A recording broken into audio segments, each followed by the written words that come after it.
Hey there! Welcome to the CMMC Compliance Guide Podcast. I'm Austin. And I'm Brooke. From Justice IT Consulting. We're here to help businesses like yours navigate CMMC and NIST 800-171 compliance. We're hired guns, getting companies fast-tracked to compliance. But today, we're here to give you all the secrets for free. So if you want to tackle it yourself, you're equipped to do so.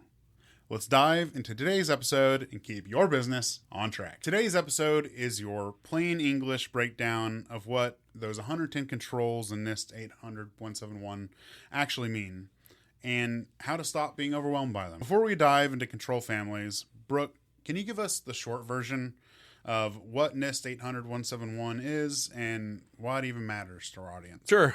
So NIST 800-171, or Revision 2, because that's the one we're talking about what we care about, even though it's been superseded by Revision 3. And we've covered that in previous episodes, but we're sticking to Revision 2. So that's the foundation for CMMC Level 2 compliance. Really is all about protecting FCI and CUI. CUI is the important part of that you really need to pay attention to. And so if your business handles CUI as part of a contract, or potentially could, because some people are, don't ever get anything that's marked, of course, but you should have some defarce clauses to look for. In any case, if you handle some of that CUI as part of your contract, you're expected to implement NIST 800-171, Revision 2, in all of its full glory, and 110 controls. You're supposed to have all those implemented.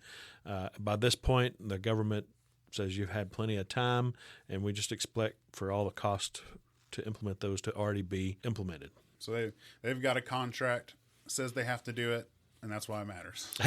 That's exactly why it matters. And, of course, this is what your SPRS score, your SPRS score, comes from. Right, which is the self-assessment thing you have to fill out on Exostar or whatever other. Yeah, so it's an Exostar, of course. That's their kind of version of it. And SPRS, you actually enter it on the PIEE website. It's a DOD website where you go in and enter your cage code and your score and stuff like that. And that's where you officially enter your SPRS score, or SPRS score, Supplier Performance Risk System, I believe is what it is, but SPRS. All right, so since we're getting into the control families, and we're trying to get it into plain language as much as we can. That's just sometimes a challenge, by the way, Yes. getting into plain English. Yes, more so than we bargained for. Right. And I'm going to put it on you. Can you help us break it down in plain English? Right.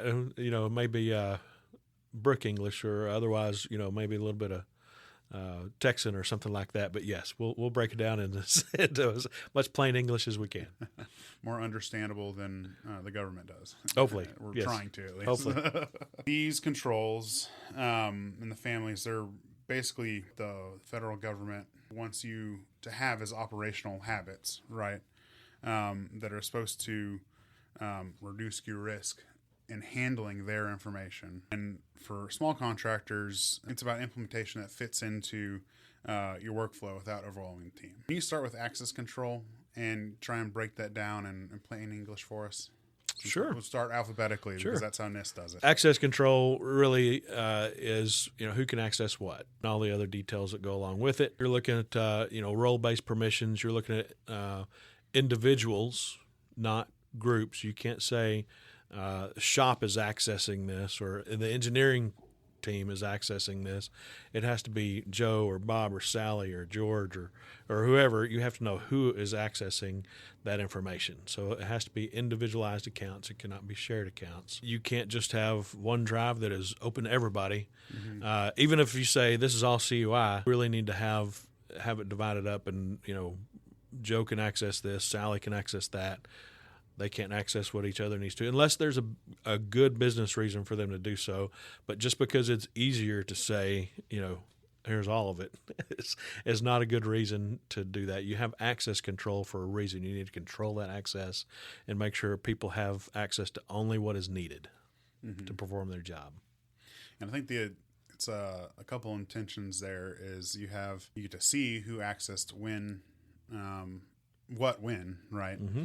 And then you also have the just restriction of people not able to access things they don't need to, which is supposed to limit the scope of what of the risks. Like if their account got hacked, then it keeps that sprawl from going too far. Is that right? Is that the intention behind it?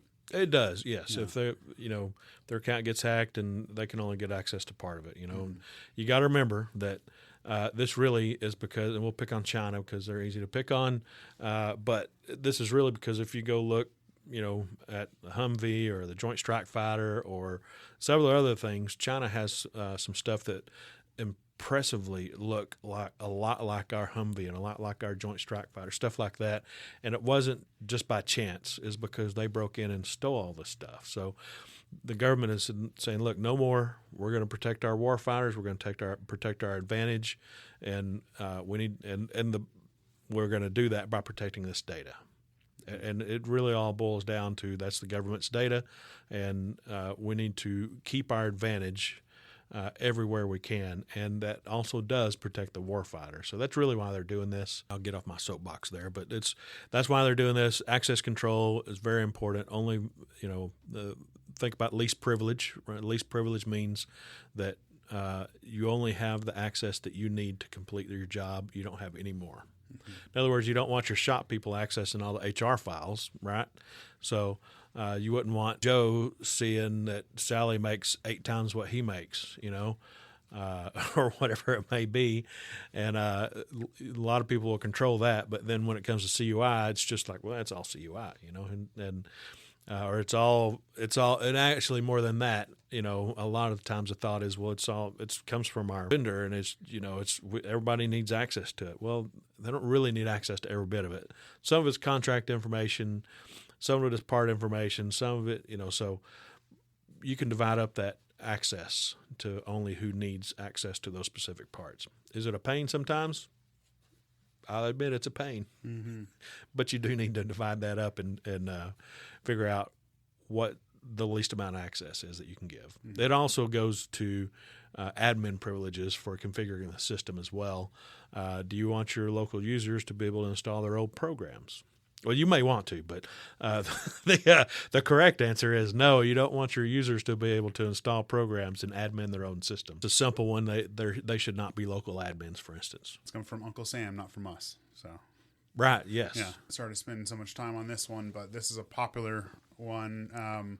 And say like an aerospace manufacturer, a very common practice on the shop floor is to have computers. They're shared. You've shared accounts. Makes it easy.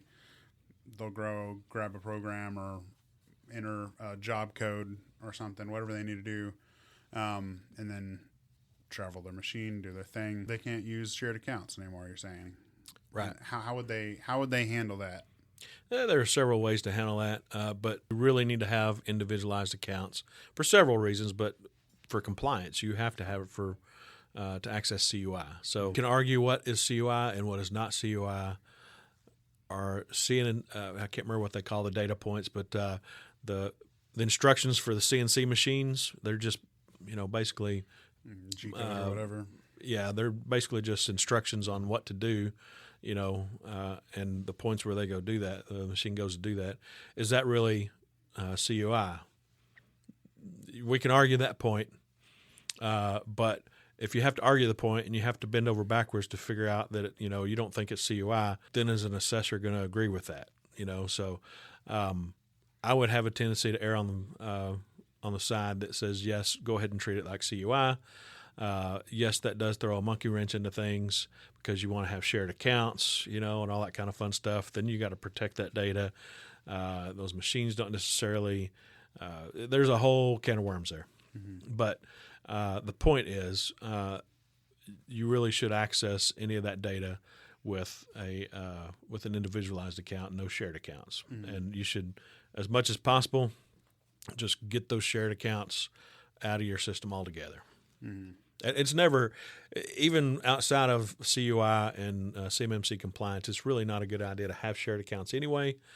I understand why it makes things easy. But when something happens, trying to find out who did it or whatever, it's impossible to find out what happened, right? So exactly, and I can tell you that a lot of times when something happens, people are like, "Well, we're going to give everybody their own accounts." Well, it's probably what you should have done from the beginning. But yes, no more shared accounts. Like you said, that's a big thing in machine shops, but it's just not a good idea. Mm-hmm. So, and not compliant. Everyone on the shop floor needs their own account, needs to log in to the computer on their own account, or if the computer's locked down, like a kiosk mode, whatever data entry or time clock machine they have, that within that program, they need to have their own account as well. Yeah, right?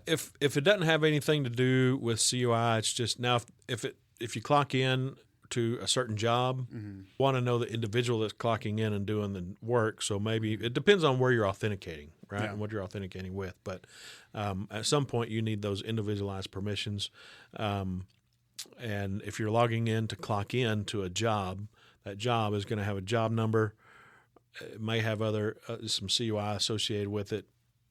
In any case, that should be an individualized account. But to access it, if you're not accessing any other CUI, because that's where you would authenticate, then maybe you don't have to log into that machine with an individual account. But also, to back up just a little bit, if there is on a machine that you access CUI, but some people need to log in and not access CUI, or if you have a shared account, it's okay to have a shared account. You just have to do your proper access control and make sure when they log in with that shared account, they can't access any CUI. Mm-hmm. Okay. So there may be things they need to do. Don't deal with CUI, and it's okay. You can use a fast user switching for that. But if you access that CUI, if you can access that CUI from that shared account, that's not a good thing. And that, again, access control. So moving on to this next one is a little less troublesome, I think, for people to implement, but far less popular.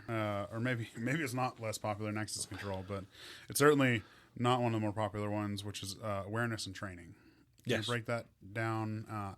What needs to happen there, and some plain English on that? For awareness and training, looking at role-based training, you're looking at risks associated with their roles. So you need to have training for those people, for their roles. You need to have cybersecurity training for risks that may be apparent in their job, and you need to keep track of it. And actually, it reminds me about access control, but I'll go back to it in just a minute. So you have to keep track of all that. You have to prove that you've been doing this training. Not only that, there's DoD mandatory CUI training, and you need to keep track of it. If you use the government's website for that, they get this little PDF. It's all great. It gives you a little certificate. It says, "Good job, you just passed." And then if you don't do anything with that PDF, there is absolutely no tracking. The government doesn't save anything. There's nothing else. So you've got to save that PDF somewhere to prove that you've taken that training. Makes it kind of a pain in the rear, but if you're going to do that for CUI, your mandatory CUI training, you just got to remember to save that PDF. So shocking that they don't make that easy for you. Right. So it is a way to accomplish that CUI training. You just got to keep them in a central spot and keep them logged and all that kind of fun stuff. I think the main thing is the documentation. I think what you were saying there is being able to prove you've been doing it is don't listen DoD, but far more important than the training itself. The training's obviously important, but in terms of getting certified for the people out there listening, you can do the training all day long and be learned on it. But if you don't have documentation, doesn't friggin' matter. Absolutely. You got to have that documented. You got to show it. CUI is all about controlling access, managing that access, meaning ongoing management. And then it's about being able to prove that. Mm-hmm. So those things are themes throughout, right? And so to go back to access control, not only do you need to do all the stuff with access, I won't beat that dead horse anymore, but not only do you need to do all that with access control, but you need to be able to prove it and you need to document it. Mm-hmm. You need to document who's authorized, what devices are authorized, because access control is devices as well, your computers, your smartphone if you use a phone to access it, and that's a whole other can of worms. But it's those devices, anything that accesses CUI, person, service account, application account, laptop, whatever it may be, needs to be listed and authorized. It's signed off on, that yes, you do authorize these things. So again, documentation. So I've always said documentation, and What is it? Documentation. Oh, yeah. okay. Yeah. Sorry, I forgot. But there's a ton of documentation that goes with this. That's throughout every one of these families, every one of these controls. So you've got to document everything to go along with your access control as well as your awareness and training. CMMC is full of gotchas. Bet y'all didn't know a lot of manufacturers and stuff out there. Your computer has an account too. A lot of people don't know that. So like you have an account to log in to the system, but your computer does too, and you have to manage that. Who would have thunk it? Right. Yeah. I guess it's IT people we know, but right. You also have to go a step further. You have to list all of your anything that touches the network, anything that you might have on the network. You have to document all of it: switches, access points, firewalls. You have to list all of it, and it's got to be a certain type of resource, COI asset or whatever. So. Which is why we always say documentation is the most burdensome part of compliance. All right, moving on to audit and accountability, that control family. Can you break that down in plain English for us? Logging is important. The proper logging is important. So you got to make sure you have the proper logging turned on your firewall, APs and switches, on your especially on servers and computers, workstations. You got to have the right logging turned on. Who accesses what, when is what you're trying to get to. Also, who accesses admin functions and when, and what did they access, right? You need to be able to log all that. And it's all pretty easy to log, right? But then you've got to protect those logs. So how do you protect them? Well, really you get a SIM to ingest all those logs and keep them somewhere where they can't be deleted. And then you give again, this goes to access control. You only give people who need access to that logging, which are going to be the admins, or maybe depending on how big your team is, a subset of those admins, so only certain people can have access to that logging. So it's got to be protected. You've got to be able to log all that, and you've got to keep that for at least 90 days. We like to keep those logs for a year. That is part of that is it's really to go back and be able to find things that have happened. In our forensics, exactly. In our job every day, we use in IT. You try to figure out a problem. It's like, well, go look at the log, see what the log says. You go look at the application log, the security log, system log. You go look at the server. You go look at whatever it is. You look at the logs and try to find an error related. So it's the same concept. Any access you need to be able to look up and see. If something goes wrong, this is where it went wrong at, and this is how it went wrong, and this is what happened afterwards, et cetera, et cetera. Yeah, and another little dirty little secret of IT is that a lot of times those logs don't exist unless you turn on the logging capability prior. So if you've never turned it on, you can't look at them. Yeah, by default, Windows doesn't have everything turned on necessarily that you need, so you need to go enable the rest of those logs. Same sort of thing with other systems. You just got to make sure that those items you need logged are turned on. So you do have logging turned on with most systems. It's just not always enough. Sometimes it is. Most of the time you need to go in and tweak it a little bit. Yeah, so logging seems like a simple task until you dig in that you have to protect it and turn on all these extra things and everything else. Yes. So. The other thing that I will say that a SIM helps with, sorting through all that data. Back in the day, in the early days for me in IT, I guess I'm kind of a dinosaur, but there are people that are even more dinosaur than me. I could look through a log pretty easy and find stuff, or I could even... Abacuses had logs. They do. An Abacus has an Abacus. It's a log for it. So. Okay, sorry. But you can look through the logs and find stuff pretty easy. And you still can look through logs and find stuff. But when it really comes to forensics, it's harder these days than it used to be. And even network traffic, used to be able to sniff some network traffic and be able to tell pretty easily what's going on. In fact, I've found some infected machines that way before. But these days, that's really hard to find network sniffing, because a lot of the stuff is encrypted. The traffic is encrypted, so the data inside the traffic is encrypted, so you can't necessarily see what's going on. But anyway, all that just to say, there's a lot that goes on in those logs. And there'll be tens of thousands of entries for you to have to go look for and search for things. And it's a lot easier to get a SIM that'll, help you with popping those alerts. It's also a lot easier if you have a SOC team, a Security Operations Center team on the back end, and they'll have to. There's caveats to that about what you can use and what you can't, even with a SIM too. Got to be compliant. But if you have a SOC team on the back end that are actual real security, certified real security experts that do that 24/7, they can definitely find more than you can. And what you're talking about there is that there are vendors that you can pay will either use your application, the SIM you bought that aggregates all your logs. They'll either provide that or use yours and then look through it. So you don't have to actually hire the people in-house. Correct. You can kind of hire them fractionally, if you will, kind of like an accounting Exactly. company. I would argue that you need those people because as good as IT people might be, as good as your best engineer might be, and I'm an engineer and architect, but I realize I can look through those security logs and I can find a lot of stuff. Just a quick anecdote about this is some of you may know about it. Rite of Boom, I went to that. They have some pre-day learning classes, and so I went to one of those. I think it was a life in the day of a SOC analyst or something, right? And so they give you a scenario, and then you split up in teams. I'm pretty proud of what I can look through and find, and I feel pretty good about myself. I realize I'm not a rocket scientist, okay? But I feel pretty good about my ability. So we go through this. We do pretty well. Our team gets second place, and we figure most everything out. We're feeling real good, look at what we did, and when after they get finished announcing the results and everything, I say, oh, by the way, this case was so easy. We almost never see this in the wild. That made us deflate pretty quickly.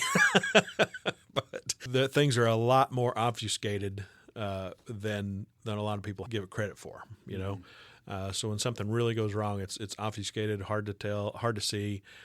There was not to chase another rabbit, but there was a cybersecurity alert because we have to stay on top of those, of a new malware. And one of the obfuscation techniques it uses some characters that look like blank spots. And so you don't see the command because it's out of your vision. And so you just don't see it and you don't go, oh, what's all that blank spot for, and go figure it out. It escapes your immediate cursory view when you go past it. So, but a SIM will catch that. A SOC team will catch that, where you may not. So anyway, that was my point about all that. It's hard, and you need some help doing it. Yeah. So I think the point there is that if you have an IT person, they're probably busy fixing the printers or the email that's not working and the things they're getting yelled at about.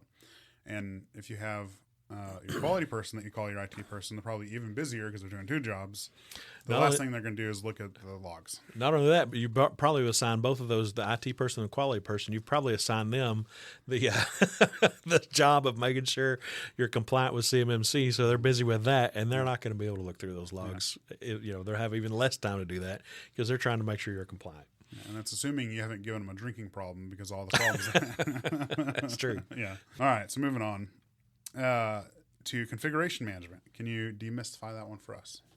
So configuration management is just basically you have to have a baseline for your systems, and that's your workstations, that's your server, that's your network switches, that's your firewalls. You have to have a baseline. What is your baseline, and what is your baseline configuration for those, and do they meet that, and how do you manage that? Again, there's that word. You got to manage it. How do you manage that, and how do you show that they're still in compliance? So that's what configuration management is about. You have to manage that. You have to manage that change somehow. How do you manage that change? You've got to be able to prove that you do that. And a lot of times it's going to be, you start with a brand new build on. We'll just say workstations are easy. Okay, so I guess you can start with a firewall too. But anyway, it's you start with a brand new build. You don't start with a vendor's build. You start with a brand new build. Whether it's an image, whether it's a scripted install, whatever it may be, brand new, you set your security, you set your basic settings, you have a list of, again, a documentation, you have a list of what your settings are, and then you have maybe GPOs that apply or Intune policies that apply. And yes, those have to be documented. They're documented in Intune or they're documented in your GPOs, but really to make it better for your assessor and for yourself, it's probably good, on a whatever basis to export those and document those and put them in with your GRC platform, your governance, risk, and compliance platform, whatever you use. It's good to keep that in there. This is something that if you're DIYing as someone who's not an IT person by trade is really hard because it's not anywhere close to natural. You're used to get up and running, get in production, you're done. Even for IT people, same thing. I mean, get it going, you're done. This is really ultimately documentation requirement that is needed, and most people don't do, and it's skirted over because it again is burdensome to have to do all this, what essentially is paperwork, digital version of paperwork. To put together a configuration like baseline and all that. So yes, it's not natural. It's one you're probably going to miss. You're not very intentional about it. IT teams or people generally fall into categories in this. Most IT folks are going to keep some sort of standards, on all their machines. Problem is all the standards are going to be up here. That's exactly where they're at. They cannot be documented in your mind. So right. They can, but then you have to regurgitate those on paper. But so, most IT folks are going to, have some sort of standard, and they're going to say, of course we have a standard, Well, what is it? Well, we have this, we have that. Well, what is it? What kind of standard does it follow? What does it, So you have to document those. You have to say why you're doing that, and then the other part of that is procedure. How do you go about that? And really, when you get into procedures, then that's where you can speed up your deployment, and it's not necessarily burdensome because you've already documented it. This is your procedures. This is how you do it. You get that machine, do a scripted install, use Active Directory, for instance, and it pushes all those policies out. So it doesn't have to be hard. It just has to be documented, and you have to know what that baseline is and what that configuration is. Let's move on to the next one, identification and authentication. So for identification and authentication, it works closely with access control, of course. You need to be able to identify accounts, the people, the computers, whatever it is. You need to be able to identify those accounts. You need to authenticate those accounts, and you need to have some password policies. Password has to meet certain qualifications. Multi-factor authentication falls in there also. There's all sorts of other things go along with that. Basically, you've got to prove who it is logging on. You've got to authenticate them logging on, and you've got to provide multi-factor authentication. And multi-factor authentication, if you access CUI over the network as a normal user, or if you access anything remotely, which would be any cloud services too, or VPNs, if you do any admin activities, all those things need MFA. So really what that leads to is everybody has to have MFA for everything, right? But if you have all your CUI on your local computer, then really technically, and you don't access any cloud applications, you don't access the network, anything like that, I guess really you don't have to have multi-factor authentication except for the admin functions on there. Most people have a server or something, SharePoint or whatever. Anyway, so you've got to have, and that would be GCC High SharePoint, or I guess Prevail or XSR or whatever. But anyway, you've got to have multi-factor authentication. I think I hear the pitchforks coming.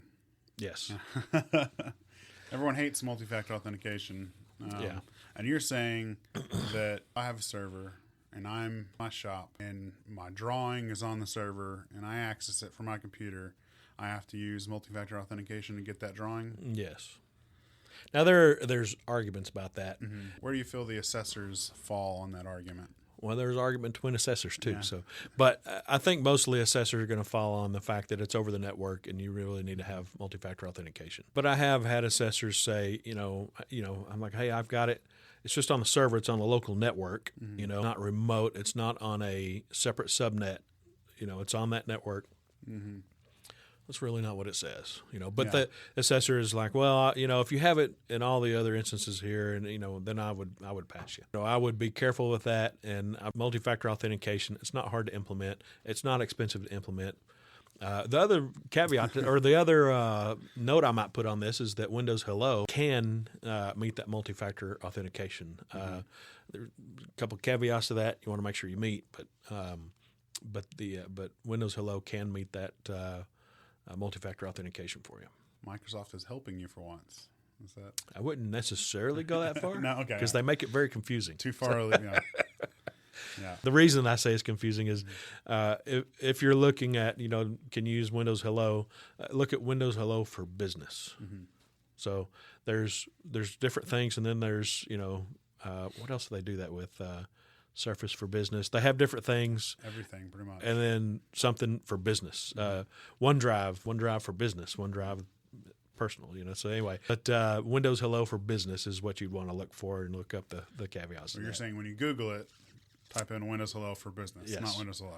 Yeah. I think this is one of those things like if I'm in my office, my server is physically in my office, and I'm accessing it from my laptop, having to have MFA. It's one of those things where it doesn't really have to make sense or like be reasonable. It's just what makes it compliant, right?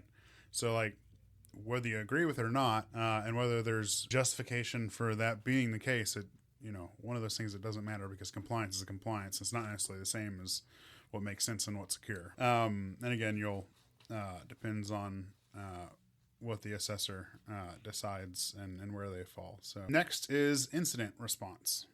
What do you have there for us? Oh, this is the one you would never want to have to deal with. You have to have a policy, you have to have a written plan, and know what to do in the case of an incident. And what does that, now the government, it's defined. Take that definition of an incident. So if you have an incident, this is what we do in case of an incident. Mm-hmm. Got to be reported. Right now, within 72 hours, that might change to something different. Right now, you've got basically 3 days to get that, and it's 3 days, not 3 business days. Just so you know, if it happens on a Friday afternoon, the weekend counts. It's not really 3 days; it's 72 hours. Yes, it is 72 hours. Yeah. So, just keep that in mind. And that bar may be changing lower. I absolutely do not agree with, and a lot of people don't. But the government is the government, so we'll see where that ends up. So you've got to have that plan. You've got to have definition of an incident. You've got to know how to report it, who to report it to. There's a certificate you have to go out and get, medium assurance certificate, to put on your computer to be able to report those incidents. I can guarantee you that if you wait till you have an incident to get that medium assurance certificate for your computer, you will not report that incident in time, and you will be behind that timeline. That's something you have to go get from the DoD. It's a certificate that you have to buy. It's a little encrypted certificate that you put on your computer and register on your computer. That when you go to the DC3 website to be able to report an incident, it'll recognize your computer and say, "Oh, okay, we know who you are. Now you can log in and create an incident." Mm-hmm. So what happens if that computer's compromised? Well, you have a backup. Okay. You should not have one. You should have more than one, and at least 2, maybe more. But also, those are kind of hard to go find after the fact if you didn't document it. Mm-hmm. Again, documentation. But if you didn't document where you put those certificates and who has them, and you forget, or they change computers, then you'll have no clue. And you won't be able to report that incident. So document that somehow. Notate that computer that it's a incident reporting computer. So if it gets changed out or something, that you need to move that. Mm-hmm. Probably buy a new certificate. But anyway, that you need to take care of that. I feel like they should have done a hotline that you call and they ask you who your childhood girlfriend was or your childhood dog or something. Been a lot easier just to have a phone number. It would be a lot easier. The funny thing is, those security questions that banks like to ask you and stuff, that has proved to be one of the least secure ways to secure your account. Yeah. So because it's public information, it's things and you post on Facebook. Yeah. I miss my first dog Snoopy, or whatever it may be. Other thing with incident response you have to do is you have to the policy and the plan that you develop. You have to test that. Mm-hmm. You have to come up with some scenario that pertains to an incident and test that and run through the steps and make sure that your incident response plan addresses that and does that. It does what it needs to do. And what I can tell you is, come up with different ones every time you do this, and you'll have to, I have no doubt you'll have to tweak it. That's okay.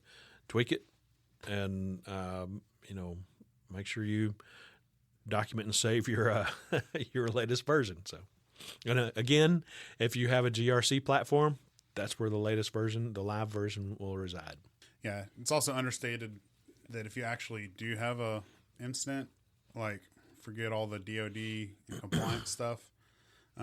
Say you get hacked and it's your business and money's on the line, having an incident response plan, something you like a game plan to actually execute on is really understated how much that helps. Get you hedge the issues, risks, money loss, and get you taken care of. And to go a little further on that, your incident response plan, surprise, should not be solely about compliance. Your incident response plan and procedure will also involve, contacting your insurance company, your attorney, whoever else, Is there a forensics team that you have on a retainer? Probably not. But is there one that you have that you've talked to that you'll use in an instance like this? All that needs to be documented, and you need to have that idea, the idea of what you're going to do with that. Yeah.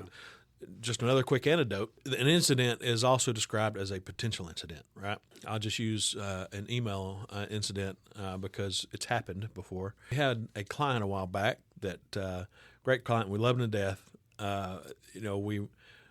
This was back a few years ago. Tried to talk them into MFA on their email, and they were like, that's too tough. We don't want MFA on our email. We just, we don't keep COI in there. And I was like, well, some people send you COI through email, and they shouldn't, we know, but that happens. And they're like, well, but our policy is we don't have COI in email, so we're not going to put MFA on it. Like, well, we really highly suggest you do.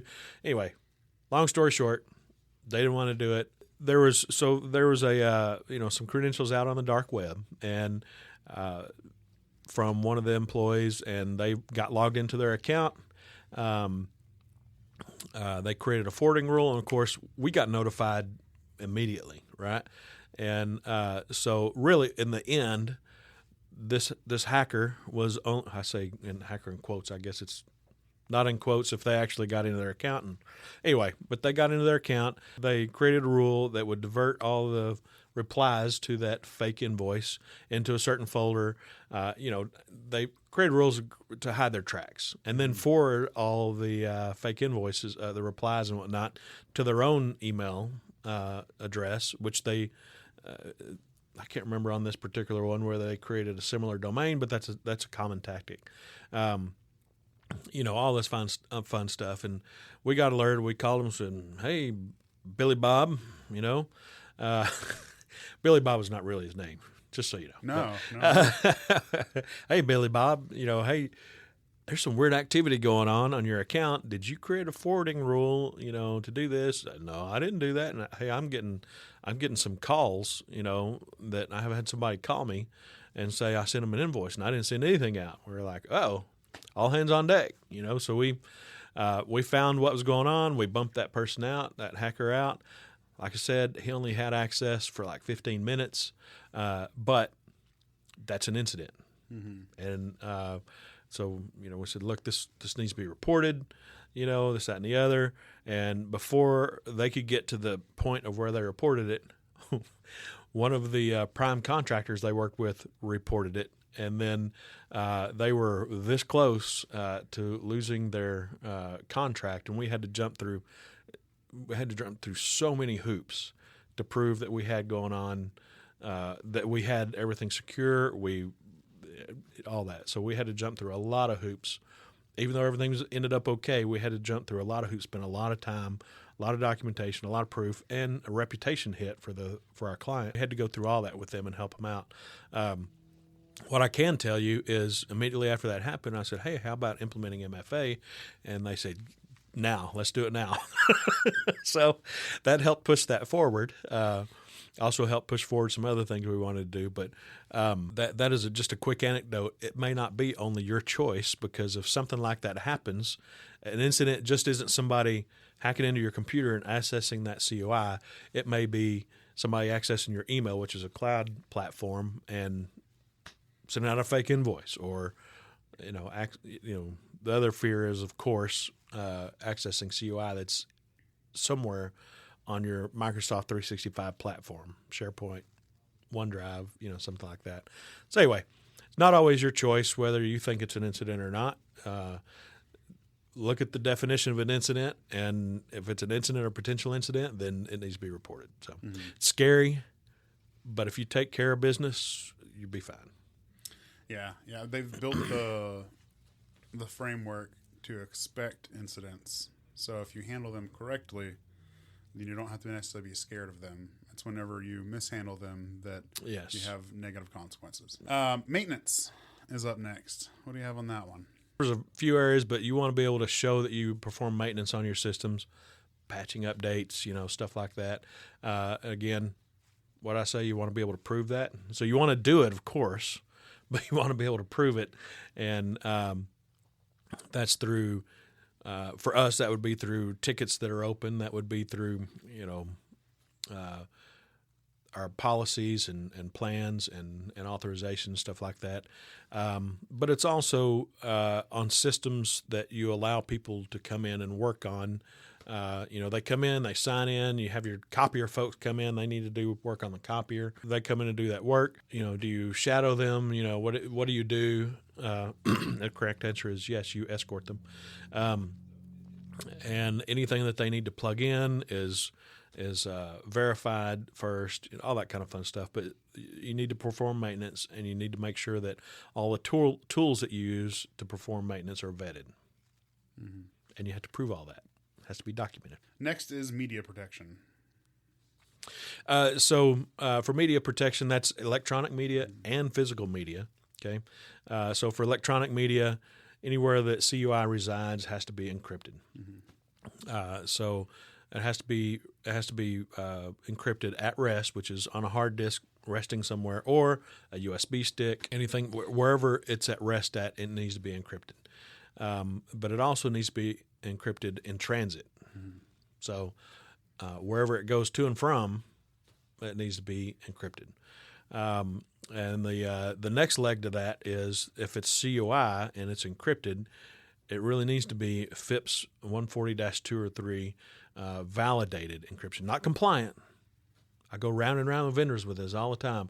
Our encryption is FIPS 140-2 compliant. That's nice. So to be able to use it in this program, in this compliance, it has to be validated. Is it validated? Mm-hmm. What's that? So in other words, it's in the CMVP database.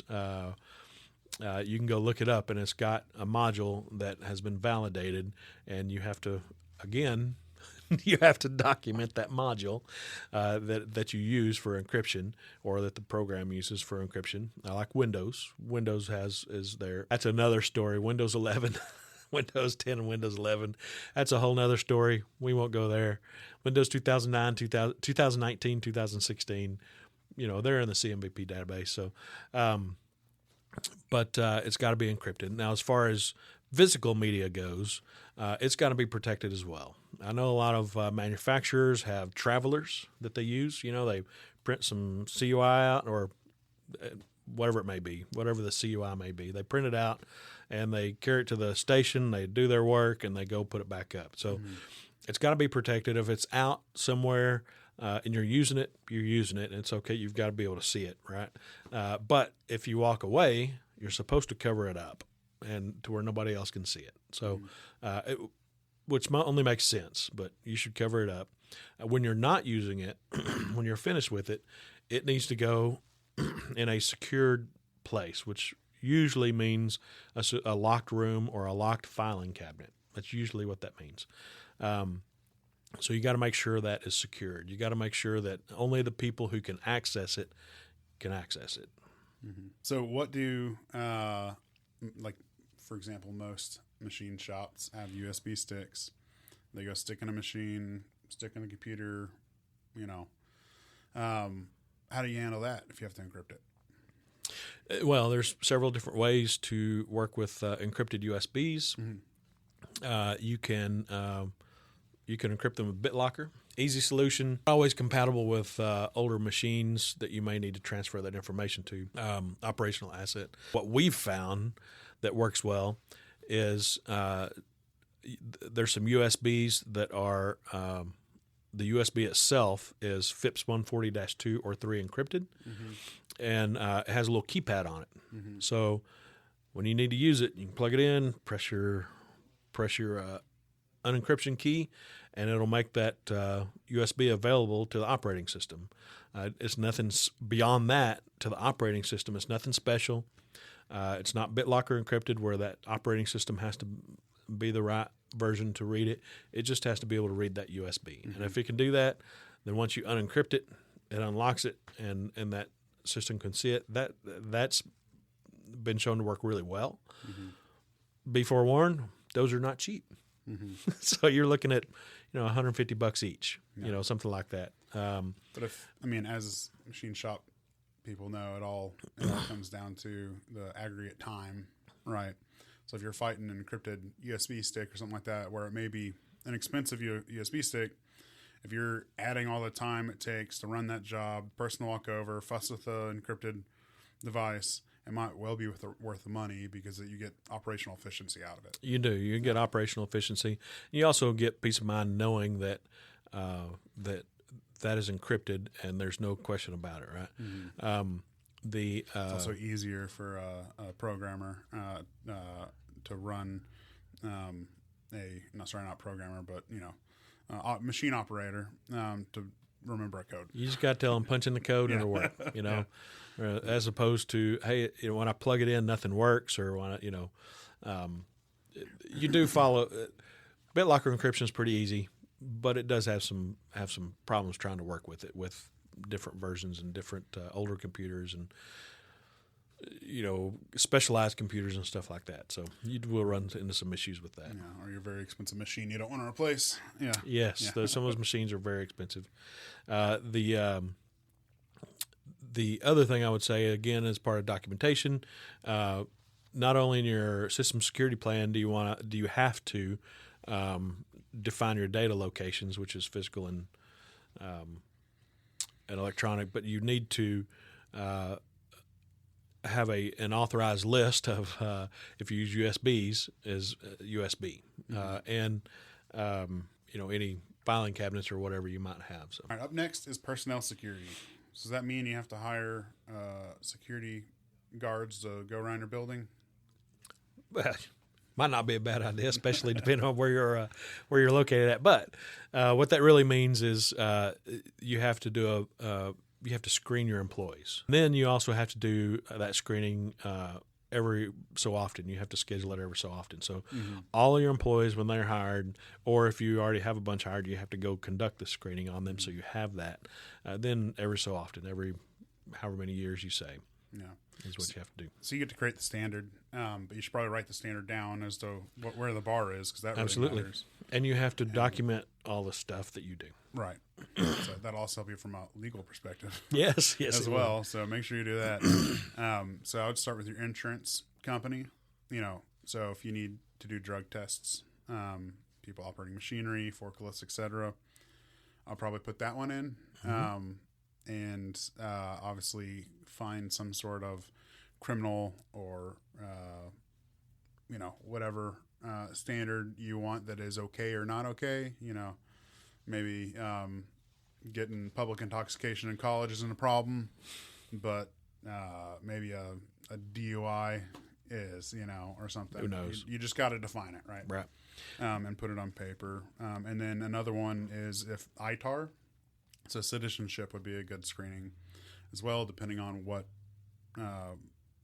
business you're in. So if you're handling exporting of arms or have any ITAR requirements, I would put that in. Yes. As well. The other part of that is when people are terminated or they leave or whatever, or they change positions, you need to make sure that their access is handled appropriately. It's when somebody is terminated or leaves, their access needs to be cut immediately. If they change positions, you need to make sure that their access is changed appropriately at the appropriate time. Next is physical protection. What about that one? So physical protection, make sure that where you store CUI is secured, locked, secured, however you need to secure it with keys or with proximity cards, whatever it may be, that is secured. The electronic locations and the physical paper or whatever other kind of location that or CUI that is. Make sure they're secured. Those physical access means keys, key cards, proximity cards, stuff like that. You need to, again, document. You need to have an inventory of those and make sure. So that means your physical keys really need to be serialized somehow, right? Proximity cards usually are anyway, but you need to keep track of those. So visitor access logs. A lot of places have sort of a reception area or a man trap, something like that. You go in and you sign in and go on in, and then when you leave, you sign out. And so you need to have something like that in place. Some sort of man trap, some sort of reception where people cannot pass that. They have to sign in. You, of course, have to keep those logs. You have to review those logs. Somebody has to review those logs. We are on risk assessment next. So for risk assessment, you've got to evaluate the risk potential of all your systems, and then you have to evaluate that ongoing, right? You have to make sure that they're still the same, nothing's changed. But then you also have to do vulnerability assessments, run those, address any vulnerabilities, address any issues. And what I would argue is that a vulnerability assessment is not just in IT what we think is a vulnerability, a CVE, but it would be inactive accounts. It would be even open ports that are not necessarily showing up on a vulnerability. Do we need this port open? So you need to run those risk assessments, evaluate those vulnerabilities, and address those in a timely manner. Also, great low-hanging fruit type thing any business can do that most aren't is just run a vulnerability assessment monthly, quarterly, and patch the holes before a hacker finds it.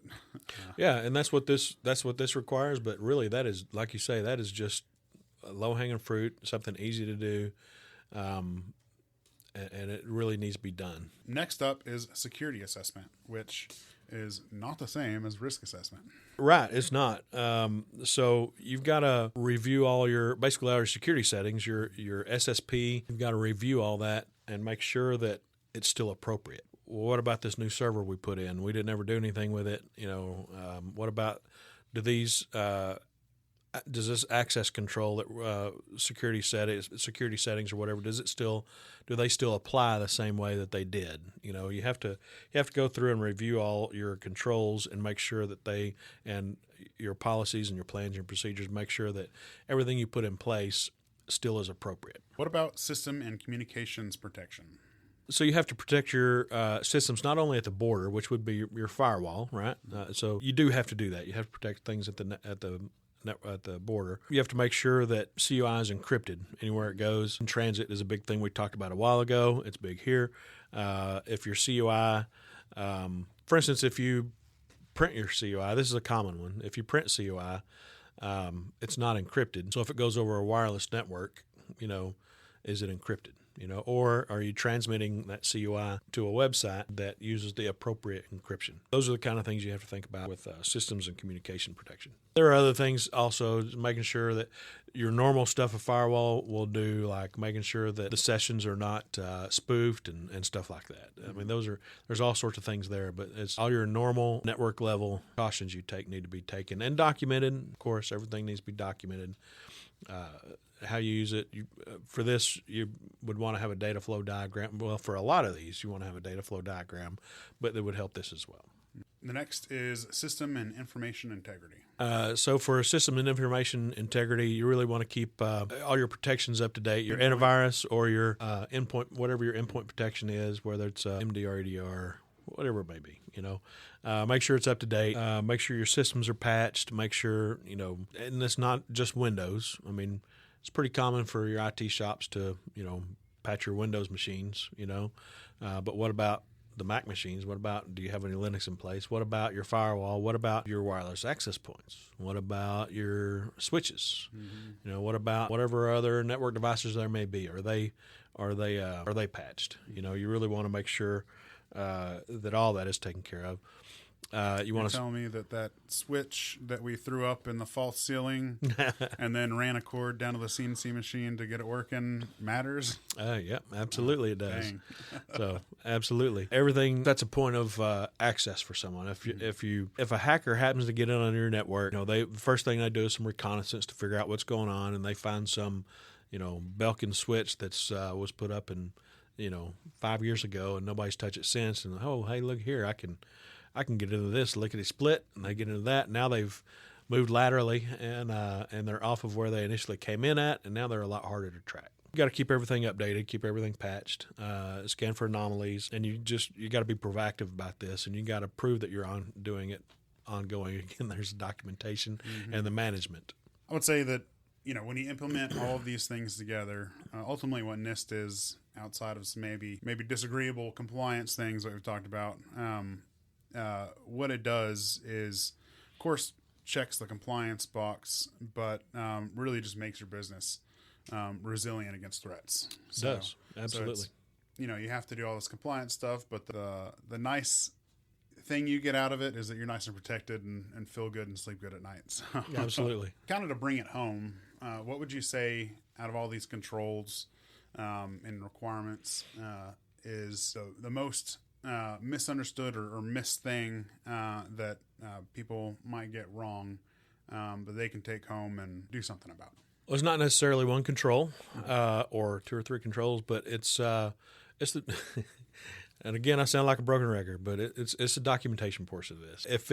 For instance, if it says identify somewhere, then that means you have to list out. You have to identify the users. If it says authorize, you have to have proof that somebody authorized this. It's easy for an IT person to glaze over that and go, we've got an Active Directory full of users. There's my list of authorized users. That goes a long way, but not quite all the way there, because I'll guarantee you, there's probably some people, depending on what kind of business it is, there may be some people there that are not in Active Directory that don't log on to the computers, and they should be listed on that list with no access. IT guys, and I'm one of them, and I'm guilty of that too. You look at identify and you look at authorize. What does that really mean? Well, that it's going to be documentation. When you get down to it, documentation is really the biggest piece of this. The technical controls, we can implement those, but all the documentation to back it up. You have to have your SSP. You have to define how each control is implemented. Really, if you go further and define how each of the objectives in those controls are achieved, that would be even better, and that defines things very well for an assessor. If they see that, you're well on the way. You're doing well. When it comes to documentation, you ever seen Seinfeld, the soup episode? I can't call them the word because I think the one. I think that'll get us banned. Automatically tagged on YouTube, but if you want to do everything right, soup line, he goes, "No soup for you." Documentation is that for CMMC compliance. You can do everything right, but if you haven't documented it, no soup for you. That's right. Yeah. No soup for you. I guess the soup in this would be the CMMC certification. Yes, it would. So, exactly. And so that documentation is not just your SSP. Mm-hmm. It goes down to you have, if you do a policy for each one of your families, control families, access control and whatnot, or domains. Anyway, so have a policy for each one of those, but then you need to break out and have your plans and procedures, like your disaster recovery, like your incident response, stuff like that. Then you also need to have your authorized lists and things like that. So inventory list, but documentation is huge. Mm-hmm. Documentation is gigantic. And then to go even further than that, you have to have proof of all these things, not just your documentation, but when it comes time for an assessment, you have to have proof. Show me where the policy is implemented in Active Directory or in Intune or wherever it may be. Mm-hmm. Show us where that is. Show us a screenshot, all that kind of fun stuff. So you have to have proof of that. If you have questions about what we've covered, please reach out to us. We're here to help fast track your compliance journey. Text, email, or call in your questions. We'll answer them here for free on the podcast. You can find our contact information at CMMCComplianceGuide.com. Stay tuned for our next episode. Until then, stay compliant and stay secure. Make sure you like, subscribe, and share.